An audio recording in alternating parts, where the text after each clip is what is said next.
ایران کا جوان، نام ہے رضا، کہتا میں بڑا گنہگار، جو انچولی میں سن چکے ہیں لیکن جنہوں نے نہیں سنا ان کے لیے بیان کر رہا ہوں۔ نام ہے رضا، کہتا ہے مولانا میں اتنا گنہگار تھا کہ جب غصہ آتا تھا تو اپنی ماں پہ بھی ہاتھ اٹھاتا تھا، باپ کو بھی مارتا تھا۔ تعلیم نہیں تھی، تربیت نہیں تھی، عقل نہیں تھا، حیا نہیں تھی، یہاں تک کہ ماں باپ کی باتوں سے تنگ آیا اور گھر سے نکل گیا۔ میں نے ایک فلیٹ جا کے کرائے پہ لیا، اس میں رہنے لگا۔ راتوں کو دوست آتے تھے، دوستوں کے ساتھ مل کے کبھی جوا کھیلتا، کبھی شراب پیتا، کبھی بدکاری کرتا۔ پورا سال میرا اسی طرح گزرتا۔ صبح کو جاتا تھا، مسافر کش کہتے ہیں، ٹیکسی میں لوگوں کو اٹھاتا کرتا، اور جو کمائی ہوتی رات کو آ کے میرا کام یہی تھا، عیاشی۔ کئی ایسے جوان ہیں جن کی زندگیاں ایسی گزر رہی ہیں۔ تو کہتا ہے محرم کا مہینہ شروع ہو گیا، پہلی محرم کوئی دوست نہیں آیا، دوسری محرم کوئی دوست نہیں آیا، 6 محرم ہو گئے کوئی آ ہی نہیں رہا میرے پاس۔ میں نے فون کیا دوستوں کو، کہ کیا ہوا ہے، تم لوگ کیوں نہیں آ رہے؟ کہ رضا تجھے نہیں پتا، حسین کا مہینہ شروع ہو چکا ہے۔ ہم گنہگار ہیں لیکن محرم میں ہم تھوڑا احترام کرتے ہیں، یہ بھی حیا کا سبب ہے نا۔ اس نے کہا کیسا محرم، کون سا محرم؟ آ جاؤ۔ دوستوں نے کہا ہم نہیں آتے، عشرہ گزر جائے گا پھر جا کر ملیں گے۔ کہتا ہے گھر میں بور ہو گیا، گاڑی نکالی، روڈ پہ گیا، کیا دیکھا، دکانیں بند، بازاریں بند، تہران کی گلیوں میں گھومتا رہا، کوئی مسافر نہیں، جلوسوں کو دیکھ رہا ہوں، علموں کو دیکھ رہا ہوں، جتھوں کو دیکھ رہا ہوں۔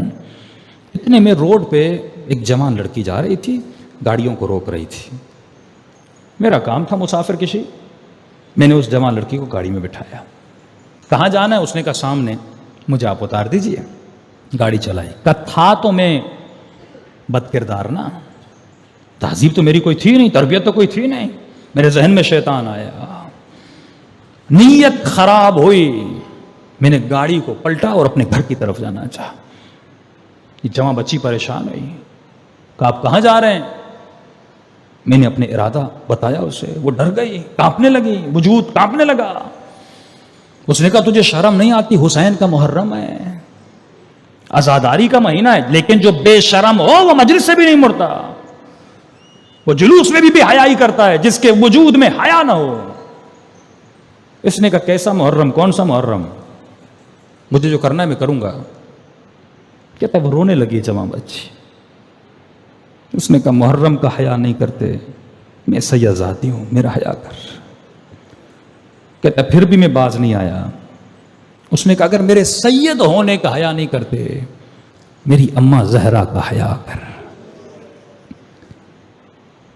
میری دادی زہرا کا حیا کر۔ کہا جیسے بی بی کا نام سننا تھا پتہ نہیں مجھے کیا ہوا، غیرت جاگ اٹھی میری۔ میں نے کہا کہاں جانا ہے؟ کہا میں اس حسینیہ میں امام بارگاہ مجلس سننے جا رہے تھے، مجھے وہاں اتار دے۔ کہتا میں نے گاڑی کو پلٹا، اس امام بارگاہ پہ پہنچا، اس خاتون کو اتارا۔ جیسے اتارا تو مجھے کہنے لگی کہ میں اپنی اماں زہرا سے تیرے لیے دعا کروں گی۔ تم نے میری ماں کے نام کا حیا کیا نا، تو چاہتا تو گناہ کرتا، میں بے بس تھی، لیکن تم نے میری دادی زہرا کا حیا کیا، میں مجلس میں جاؤں گی، تیرے لیے خصوصی دعا کروں گی۔ کہتے میری طبیعت بگڑ چکی تھی یہ منظر دیکھ کر، اور جب اس نے واسطہ دیا میں نے اچانک دیکھا یہ تو میرا اپنا محلہ ہے، ماں باپ کے گھر جہاں پر ہے۔ گاڑی کو روکا اور میں گیا امی کے گھر، دروازہ کھولا، گھر میں دیکھا کوئی نہیں۔ کیا کرتا؟ میں نے ٹی وی کو آن کیا۔ کہتا جیسے ٹی وی آن کیا تو اتفاق سے ٹی وی پہ جنت البقیع دکھایا جا رہا تھا، اور مسائے پڑھنے والا جناب سیدہ کے مسائے پڑھ رہا تھا کہ مسلمانوں نے نبی کی بیٹی کا حیا نہیں کیا، اتنے گھنٹے دربار میں کھڑی رہی لیکن حق نہیں دیا، اسی نبی کی بیٹی کے پہلو پر آگ بھرا دروازہ گرایا۔ کہتے یہ سن کر میرا کلیجہ پھٹنے لگا، اتنے بے حیا تھے مسلمان۔ کہتے میری آنکھوں سے آنسو نہیں رک رہے تھے۔ اچانک ٹی وی کی تصویر بدلی اور کربلا دکھانے لگے۔ پھر اس نے کہا اسی نبی کے نواسے کو کربلا میں گردن کے پیچھے سے کاٹا گیا، نبی کے نواسے کی بیٹیوں کے چہرے پہ تماچے مارے گئے، چادروں کو اتارا گیا۔ کہتا انقلاب آ چکا تھا میرے بدن میں اتنا رویا، سمجھ نہیں آ رہا تھا میں کیا کروں۔ میں اللہ سے معافی مانگنے لگا۔ اتنے میں میری ماں نے گھر کا دروازہ کھولا، اندر آئی۔ جیسے میں نے اپنی ماں کو دیکھا، میں دوڑا ماں کے قدموں پہ گر گیا۔ میں نے کہا ماں آج تک آپ پہ جو ہاتھ اٹھایا ہے مجھے معاف کریے گا، مجھے پتا نہیں تھا جب ماں کو کوئی مارتا ہے تو بیٹے پہ کیا گزرتی ہے۔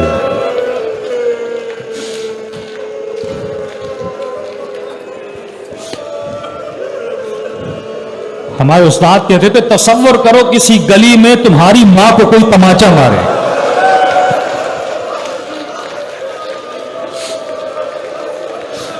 تیرے اوپر کیا گزرے گی؟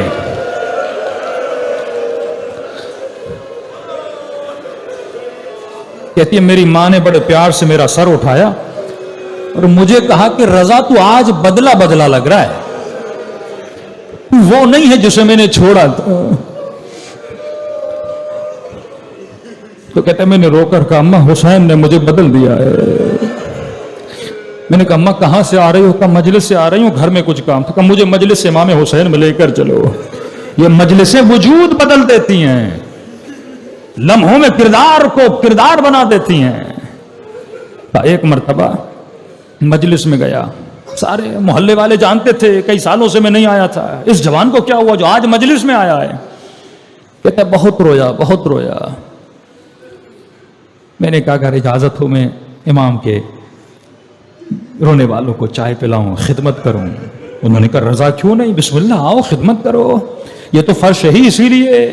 کہتا میں نے خدمت کی، 1.5 مہینہ یہ حسین کی مجلسیں سنتا رہا، گریا کرتا رہا۔ جو امام بارگاہ کا ٹرسٹی تھا وہ قافلے کا کام کرتا تھا۔ کہتا ایک دن میرے پاس آئے اور کہنے لگا رضا فلاں مومن کو اپنے ساتھ لے جانا تھا لیکن بیمار ہو گیا ہے، اگر تو راضی ہو جائے تو فری میں ایک بندے کو میں کربلا لے جا سکتا ہوں۔ کہتے آنکھوں سے آنسو آ گئے۔ میں نے کہا اتنی جلدی حسین راضی بھی ہو گئے؟ واللہ جب ان کی نگاہ پڑتی ہے نا تو صدیوں کا سفر دنوں میں گزرتا ہے، صدیوں کا سفر۔ کتنے بھی گناہ کی ہوں لیکن تو آمادہ تو ہو جا، پھر دیکھ وہ تیرے اوپر کیسی نگاہ ڈالتے ہیں۔ میں نے کہا اور کیا چاہیے؟ کہتا جیب سے ایک پرچہ خرچ نہیں کیا پیسہ، کربلا پہنچا، آقا حسین کی زیارت کی، حضرت عباس کے روزے کی زیارت کی، رو کر کہنے لگا مولا حسین مجھ بے حیا کو آپ نے بلایا، مولا میرا کردار تو ایسا نہیں تھا، آپ مجھے بلا رہے ہیں، اتنا کرم 2 مہینوں میں اپنے حرم میں بلا لیا جس کا میں نے سوچا بھی نہیں تھا۔ کہتا زیارت کر کے واپس گیا، چند مہینے گزرے، اسی قافلے سالار نے کہا رضا مسجد والے تجھ سے بڑے راضی ہیں، محلے والے تجھ سے بڑے راضی ہیں، سب تیرے کردار کی تعریفیں کر رہے ہیں، میں قافلہ عمرے کے لیے لے جا رہا ہوں، مدینے چلو گے، جنت البقیع چلو گے؟ کہتا وہیں پہ رو کے زمین پہ بیٹھ گیا۔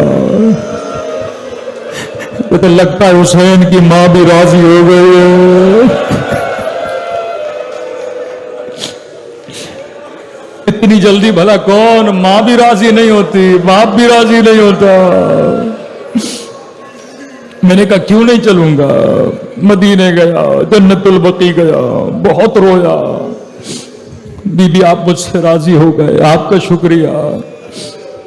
کہتے واپس آیا، اس محلے کا ایک بہت سرمایہ دار آدمی تھا، متدین، مسجد میں ڈیلی آتا تھا، مجھے دیکھتا تھا۔ ایک دن میرے والد کے پاس گیا، کہا کہ یہ جوان بہت نیک ہو چکا ہے، پتا نہیں کیوں اس کی محبت میرے دل میں آ گئی ہے، کہ جب دیکھتا ہوں میرے وجود میں خوشی آ جاتی ہے۔